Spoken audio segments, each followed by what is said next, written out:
کیا بلوچستان کی تقدیر کا فیصلہ بلوچستان کی بجائے کسی اور سرزمین پر خون سے لکھا جائے گا؟ کیا بلوچ اور ٹی ٹی پی جنگجوؤں کا اگلا ہدف پنجاب ہے؟ کیا پنجابی ملٹری، سول اور جوڈیشل اسٹیبلشمنٹ اور متعصب اشرافیہ کے مظالم کی قیمت اب عام پنجابی کو چکانی پڑے گی؟ اس کے علاوہ آج کے ولاگ میں ہم ڈسکس کریں گے کہ بی ایل اے کی عدالت 7 یرغمالی فوجیوں سے متعلق کیا فیصلہ سنا سکتی ہے۔ خوزدار، بیلا اور دیگر علاقوں میں جاری آپریشن اور فضائی حملے کیا فوج کے لیے محض فیس سیونگ ہیں یا اس سے بڑھ کر بھی کچھ ہے؟ کیونکہ 10 روز گزر جانے کے باوجود یرغمالی اہلکاروں کا ٹھکانہ نہ ڈھونڈ پانا بہت بڑا انٹیلیجنس فیلیور تصور کیا جا رہا ہے۔ اس کے علاوہ آج کے ولاگ میں ہم ڈسکس کریں گے کہ شوہر، بیٹوں اور خاندان کے 10 افراد کو حراست میں لے کر جبری گمشدگی کا نشانہ بنانے کے بعد فوج نے خاندان کی ایک آخری بزرگ خاتون کو بھی حراست میں لے کر لاپتہ کر دیا ہے۔ بلوچستان میں لاپتہ خواتین کی تعداد 7 ہو گئی ہے۔ جبری پریس کانفرنسز کا بھی بھانڈا پھوٹ گیا ہے اور نوشکی میں آپریشن کے خاتمے کے لیے فوج نے عجیب ہی شرط رکھ لی ہے۔ وہ شرط کیا ہے وہ بھی ہم آپ کو بتائیں گے۔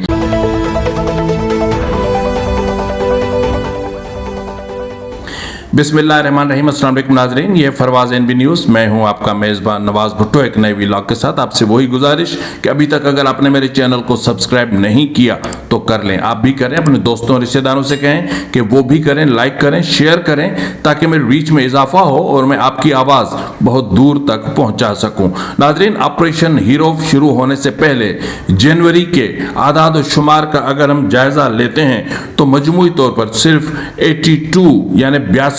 بلوچوں کو جبری گمشدگی کا نشانہ بنایا گیا تھا، جن میں سے 44 شدید ذہنی اور جسمانی تشدد کے بعد واپس آ گئے تھے، تاہم دیگر کا ابھی تک کوئی پتہ نہیں ہے۔ اور یہ بھی جو اعداد و شمار سامنے آئے ہیں کہ ماورائے عدالت قتل کیے جانے والے نوجوانوں یا بلوچوں کی تعداد 12 تھی، جبکہ 31 جنوری سے ہونے والے آپریشن ہیرو کے بعد صرف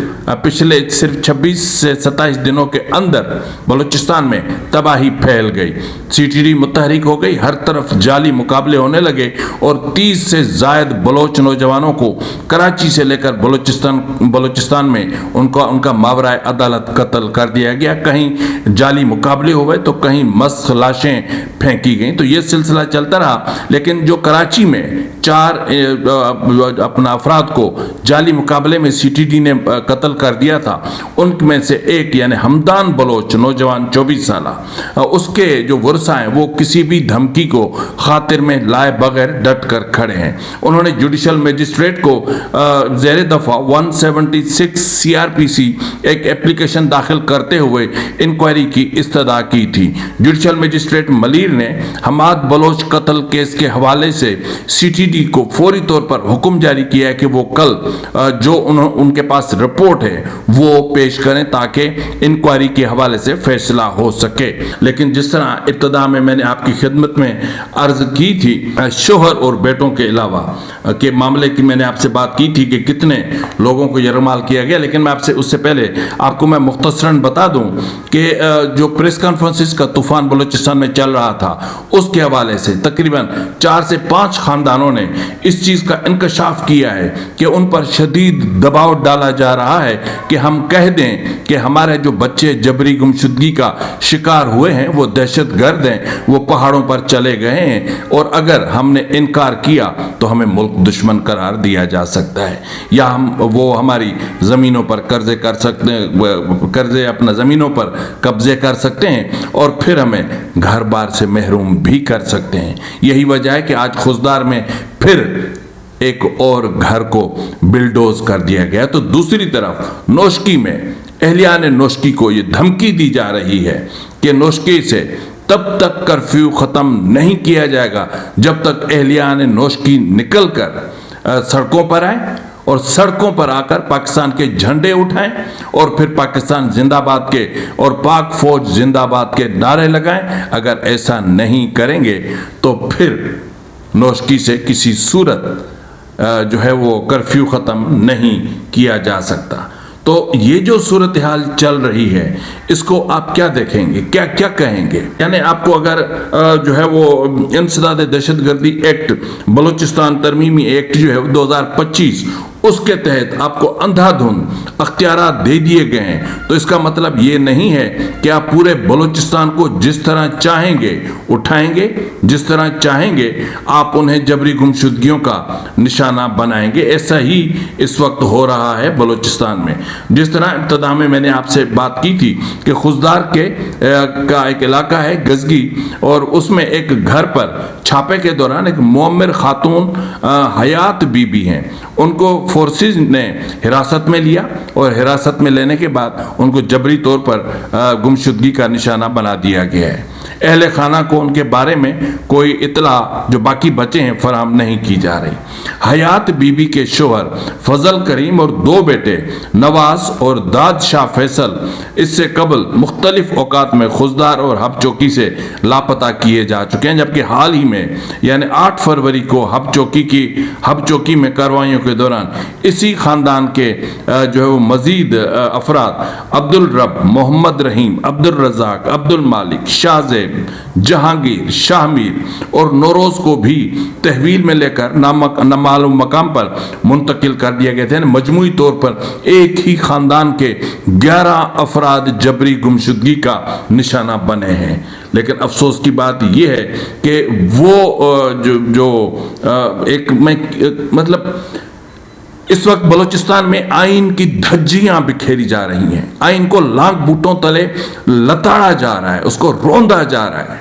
لانگ بوٹوں تلے نہیں بلکہ اس کو سنگینوں پر لٹکایا ہوا ہے, اور بلوچستان میں بنیادی حقوق مکمل طور پر معطل ہو چکے ہیں. اسی طرح اگر ہم بات کرتے ہیں جو کچھ BLA کر رہی ہے, کیا جس طرح میں نے ابتدا میں آپ سے بات کی تھی کہ جو ہے وہ کیا بلوچوں کی تقدیر کا فیصلہ بلوچستان کی بجائے کہیں اور ہوگا, اس سے پہلے ہم بات کر لیتے ہیں کہ BLA کی عدالت 7 یرغمالیوں کے حوالے سے کیا فیصلہ کر سکتی ہے. اس کے حوالے سے جو ڈیڈ لائن دی گئی تھی, 7 دنوں کی مہلت دی گئی تھی, وہ مہلت ختم ہو چکی ہے. اور گرفتار BLA کی لینگویج میں اگر ہم بات کریں تو جو گرفتار 7 فوجی اہلکار ہیں ان کو BLA کی عدالت میں پیش کر دیا گیا ہے. آخری اطلاع تک سماعت جاری تھی, اور اب یہ جو ہے وہ جو فیصلے کی بات ہے اس پر اگر ہم کہیں تو میرے خیال میں کہ ان کو سزائے موت سنا دی جائے گی. اور میں پہلے بھی شاید کہہ چکا ہوں کہ یہ 7 کے 7 کوفنز ایک ساتھ نہیں بھیجے جائیں گے, یہ الگ الگ یومیہ ایک کوفن بھیجا جائے گا. اور میں آپ کو یہاں پر ایک اور چیز بھی بتا دوں کہ ابھی تھوڑی دیر پہلے مجھ تک اطلاعات پہنچی ہیں, کسی غیر ملکی شاید کوئی ایجنسی ہے ان کی طرف سے ایسی اطلاعات آ رہی ہیں کہ پاکستان کی سیکیورٹی فورسز یعنی ملٹری اسٹیبلشمنٹ اور BLA کے درمیان قیدیوں کے تبادلے کے حوالے سے کوئی پیش رفت ہوئی ہے. شاید جو ملٹری اسٹیبلشمنٹ ہے, کیونکہ جس قدر دباؤ بڑھا ہے اور جس قدر بلوچستان میں جوانوں کا مورال تباہ ہوا ہے, اس کو مد نظر رکھتے ہوئے یہ سب کچھ ہو رہا ہے. جس طرح میں نے ابتدا میں ہی آپ سے کہا تھا کہ بہت ساری چیزیں ایسی ہوتی ہیں کہ جن کو ٹیکنیکلی ہینڈل کرنا ہوتا ہے. یہی وجہ کہ سپٹمبر 2022 میں BLA نے ہرنائی میں اپنا سیکیورٹی فورسز کے 2 اہلکار GCO کلیم اللہ اور MI ایجنٹ محمد فیصل کو پکڑ لیا تھا, اور اس کے بعد بھی ایسا ہی ہوا تھا جس طرح ابھی ہو رہا ہے کہ فوج نے آپریشن شروع کر دیا تھا, اور پھر BLA نے مطالبات رکھے تھے, اور ان کے مطالبات اور 3 ہفتوں تک کی ڈیڈ لائن دی گئی تھی اور وہ پوری نہیں ہوئی, تو اس کے بعد ان دونوں کو مار دیا گیا تھا. تو اس وقت جو ہے وہ 10 دن سے زیادہ, یعنی ظاہر ہے کہ اگر ہم ان کی حراست کی تاریخ کو دیکھیں تو اس کے بعد تقریباً 10 دن بنتے ہیں. 10 روز سے 7 اہلکار BLA کی تحویل میں ہیں, ان کی کسٹڈی میں ہیں, اور پاکستان کی نمبر 1 سیکرٹ ایجنسی ISI اور دیگر خفیہ ادارے جو سالانہ پاکستان کے خزانے سے اربوں روپے وصول کر رہے ہیں, وہ ان 7 یرغمالیوں کا ٹھکانہ تلاش کرنے میں ناکام رہے. اور یہی وجہ ہے کہ اس وقت اورناچ، خوزدار اور بیلا کے پہاڑی علاقوں میں صرف فیس سیونگ کے لیے یا پھر جو 7 اہلکاروں کے لواحقین ہیں ان کو جو ہے وہ محسوس کروانے کے لیے کہ دیکھیں کہ ہم تو بہت بڑا آپریشن کر رہے ہیں، وہاں پر باضابطہ طور پر اطلاعات موصول ہو رہی ہیں کہ جو ہے وہ وہاں پر ڈرون کے ذریعے بھی اور 7 ہیلی کاپٹروں کے ذریعے بھی فضائی حملہ بھی کیا گیا ہے۔ لیکن اس کے علاوہ بات کریں تو مستونگ میں مسلح افراد نے سیکیورٹی فورسز پر حملہ کیا جس میں 2 اہلکاروں کی ہلاکت کا دعویٰ سامنے ہے، جس میں 3 شدید زخمی ہونے کی بھی اطلاعات موصول ہوئی ہیں جن کو کیمپ منتقل کر دیا گیا۔ اس کے علاوہ بارکھان کی اگر ہم بات کریں تو وہاں پر مسلح افراد کی بڑی تعداد نے پولیس اہلکاروں کو نشانہ بناتے ہوئے ان سے اسلحہ تک چھین لیا، جبکہ ایک تعمیراتی کمپنی کے 3 مزدوروں کو حراست میں لے کر اپنے ساتھ لے گئے۔ اور پھر بی ایل ایف نے پسنی میں سیکیورٹی فورسز کی چوکی اور جھاؤ میں قافلے پر حملے میں 4 اہلکاروں کی اپنا ہلاکت سمیت واشک میں ناکہ بندی کی ذمہ داری قبول کی۔ تو پھر آپریشن کس کام کا؟ فورسز نے گوادر میں مزید ایک گھر مسمار کیا، یہ میں آپ کو بتا چکا ہوں، اور بلوچستان میں چھاپوں کے دوران فورسز پر یہ بھی ایک بہت بڑا الزام اب عائد کیا جا رہا ہے اور یہ الزامات سامنے آ رہے ہیں کہ جس جگہ بھی آپریشن ہوتا ہے، جہاں بھی گھروں میں چھاپے مارے جاتے ہیں، وہاں سے سونے کے زیورات چوری کر لیے جاتے ہیں۔ جی ناظرین، کیونکہ جس انداز میں تلاشی لی جاتی ہے اس کے بعد جو کچھ ہوتا ہے تو میں سمجھتا ہوں کہ ان الزامات کو غلط نہیں کہا جا سکتا۔ پھر لیویز اہلکاروں سے اسلحہ ضبط کیا گیا ہے اور پھر 9 مزدور وہاں سے بھی جو ہے وہ اغوا ہوئے ہیں اور ایک پولیس اہلکار اس میں مارا گیا ہے۔ مستونگ کے علاقے ولی خان بائی پاس میں سیکیورٹی فورسز کے قافلے پر بھی حملے کی اطلاعات ہیں۔ جب اس قدر حملے ہو رہے ہیں، جب سیکیورٹی فورسز سے اسلحہ چھینا جا رہا ہے، تو پھر ایسی صورتحال میں یہ جو آپریشنز چل رہے ہیں یہ محض فیس سیونگ کے علاوہ اور ہو بھی کیا سکتے ہیں۔ میں مان لیتا ہوں کہ خیبر پختونخوا میں فتنۃ الخوارج، یہی نام ہے نا، ٹی ٹی پی کو کہتے ہیں فتنۃ الخوارج، انہوں نے گزشتہ روز ایک خودکش حملہ کیا، اس سے پہلے ایک حملہ کیا، تو اس کے جواب میں پاکستان کی فوج نے ایئر اسٹرائک کی افغانستان پر۔ پھر بلوچستان میں جو کچھ ہے یا جو بھی آرگنائزیشنز ہیں ان کو کہا جاتا ہے فتنۃ الہندوستان۔ تو پھر جب فتنۃ الہندوستان نے جعفر ایکسپریس پر اٹیک کیا تھا یا ہائی جیک کیا تھا جعفر ایکسپریس کو، اتنی بڑی ہلاکتیں ہوئیں، اے پی ایس خوزدار کی بس پر اٹیک ہوا، اور پھر ریسنٹلی آپ نے دیکھا جو ہے وہ چاغی میں جو ریکارڈک کہ اس پہ اٹیک ہوا، اور فرنٹیئر کور کے ہیڈ کوارٹر پر اٹیک ہوا، اور پھر ہیروف 2 ہوا۔ اس سب کچھ ہونے کے بعد انڈیا پر حملہ کیوں نہیں کیا گیا؟ انڈیا پر بھی تو اٹیک کیا جانا چاہیے نا، کیونکہ جناب ڈی جی بابو جو ہیں ہمارے D G I S P R صاحب، وہ تو آ کر کہتے ہیں کہ یہ تو فتنۃ الہندوستان ہے، یہ تو را پراکسی ہیں، یہ تو انڈین پراکسی ہیں۔ تو جب انڈین پراکسی اتنا سب کچھ کر رہی ہے تو پھر انڈیا پر حملہ کیوں نہیں کیا جاتا؟ اور یہ سب کچھ اس وقت ہو رہا ہے جب پیر یا منگل کے روز تک ایکسپیکٹڈ ہے کہ امریکہ ایران پر حملہ کر سکتا ہے۔ تو جب یہ صورتحال اتنی کشیدہ ہونے جا رہی ہے تو پھر گزشتہ رات افغانستان پر جس طریقے سے حملہ کیا گیا، جس طریقے سے قرآن پاک شہید کیے گئے، بچوں عورتوں کو شہید کیا گیا یا ان کو وہ جاں بحق ہوئے، یہ تشویشناک نہیں ہے؟ ٹارگیٹڈ کاروائی اگر تھی، میں مانتا ہوں ٹی ٹی پی کے ساتھ سختی سے نمٹنا چاہیے، میں اس چیز کا مخالف نہیں ہوں، لیکن ایک چیز میں اب آپ کو بتا دوں کہ افغانستان میں حملے کے بعد،